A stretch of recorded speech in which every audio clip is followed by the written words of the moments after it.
Welcome back. Earlier today, the gross domestic product GDP report was announced. We're going to talk about it's a pretty good number. We're also going to talk about the Federal Reserve, their expected interest rate cut in March. Well, they're moving away from that. At least that's what the Fed futures are telling us. And also a possible new market tone. This is actually pretty surprising. So we're going to talk about that in a minute just to show you how significant it is.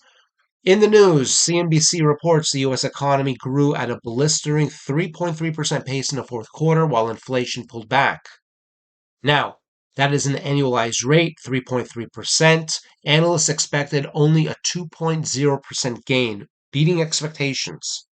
Now, the GDP report, the headline is at 3.3%. That is the second best report we've seen going all the way back to 2021 and certainly better than we saw in 23 and 22, excluding last quarter, of course, that was 4.9. But other than that, we were looking at low to mid 2%. So this is a good number on the surface.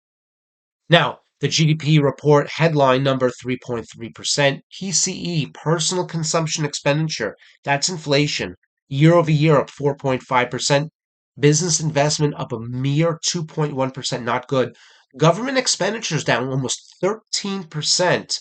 Think about this when we consider some investments that may benefit from government expenditures, such as military, and net exports up a mere 0.9% as well.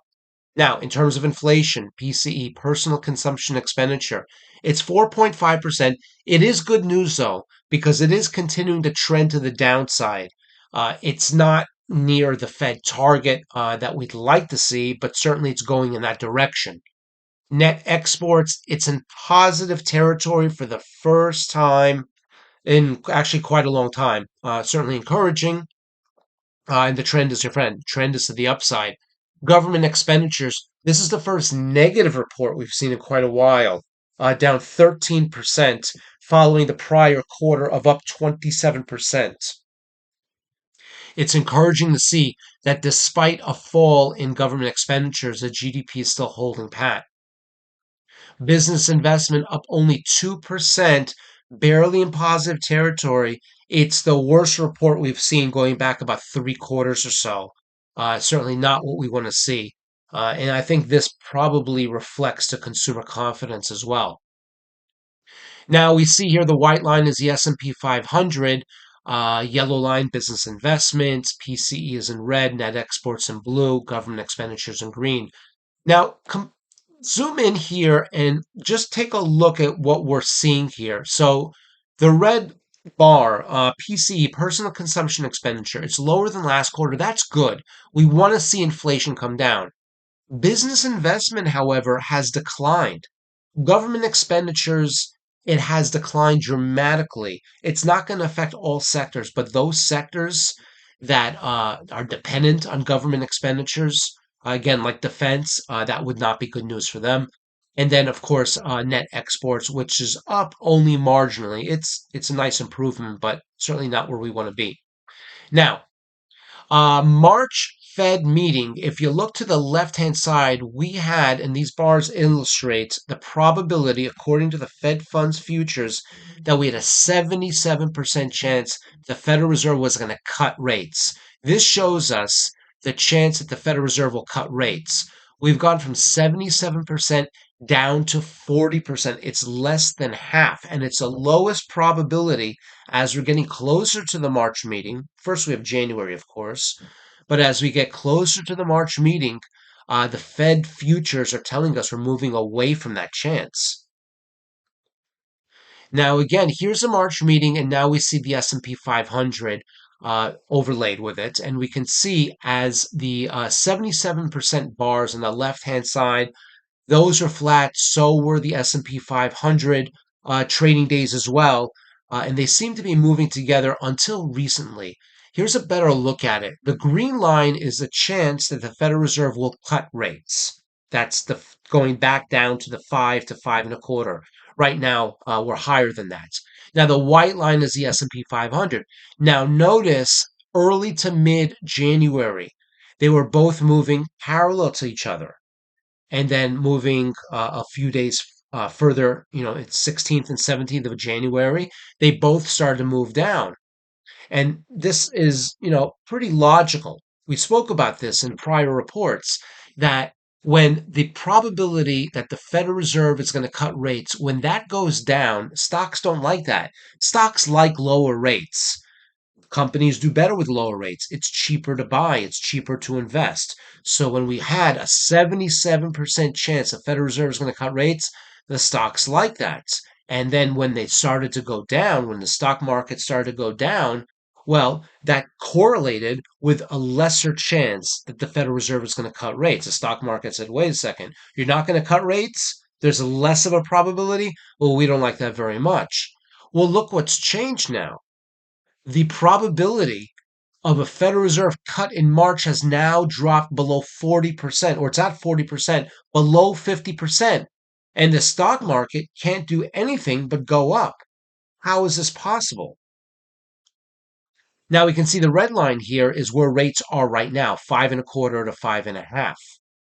And we can see there's a very special moment. We saw a crossover on January 19th.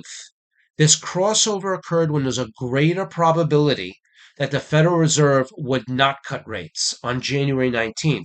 And take a look, by the way, the white line, the S&P 500, was moving very, very quickly to the upside. Well, what has changed here? Well, first of all, that's two questions. Number one, what happened on January 19th?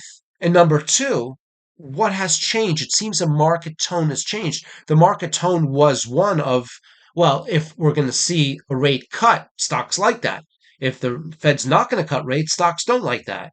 Now it seems that the stock market's going up as the expectation of a rate cut is going down. Well, first off, let's answer this question. Let's look at the economic calendar. What happened on January 19th? We had Chicago Fed President Austin Goolsbee. Consumer sentiment, I don't think that was a market moving event. Existing home sales, if memory serves, that was a negative number. So certainly that's not reason to think that the Federal Reserve would be less likely to cut rates. If it's a negative number, the Federal Reserve would be more likely to cut rates to help out existing home sales. Now, the Fed Vice Chair for Supervision, Michael Barr, spoke, as well as San Francisco Fed President Mary Daly. Now, I believe this is just a guess. Let us know what you think, by the way, because this is a very, very interesting turn of events. If you recall, we actually reported on this. The Fed Reserve speakers really pulled back from the idea that the Federal Reserve was going to cut rates dramatically. And they said, in the past we've cut rates dramatically. We're really going to take it slow. Well, the market listened. At the end of the day, when we look at the economic report, certainly that moves the market. But ultimately, the Federal Reserve decides where interest rates will be. So it's the Federal Reserve's interpretation of the numbers. If the number's good, well, we guess what the Federal Reserve may think about it. Now, the market tone has changed. The market tone has gone from one situation where lower rates are good for stocks. But now it looks like the Federal Reserve says, no, we're not going to cut rates because we believe the economy is strong. It looks like the Fed has confidence in the economy. And if the Federal Reserve is telling all of us we have confidence in the economy, don't worry, we don't need to cut rates. Things look good, which is essentially what they told us on January 19th. Well, the stock market was listening, and that's why it's going up. And that really is a change in tone. We change from a situation where the market said, yeah, we like lower rates. Of course, that still holds true, but the tone has changed. Now the dominating tone within the markets is that the Federal Reserve has confidence in the markets, has confidence in the financial system and the economy. We don't need to cut rates very quickly. We see inflation coming down, and we want to fight that. But the market and the economy is so strong, not the market, but the economy is so strong that we want to continue to keep rates where they are because the economy is so strong, maybe inflation is still a risk. If you haven't already, please visit our Substack newsletter, substack.com, no registration required. Simply enter in our details over here and you will see our latest publication, Hard Landing versus Soft Landing, and the 5 best economic reports used to determine that. In the past, when we've seen periods of high interest rates and the Federal Reserve raises those interest rates to slow down a heated economy and high inflation. Well, depending on if if the Federal Reserve does its job and raises rates, appropriately, the market will slow down gradually and then, off to a new bull run. But if the Federal Reserve, let's say, waits too long to raise rates or cuts rates too late, then we see a hard landing. What we do is we isolate the five best economic reports and we show you in the past what those reports look like during soft and hard landings. The benefit is moving forward, we can watch these reports in order to determine if the stock market and the economy is going to go down gradually, a soft landing, or a hard landing. Please visit us there. And of course, always, we have our Twitter page, Just the Data. We hope this has been helpful. We look forward to seeing you back soon.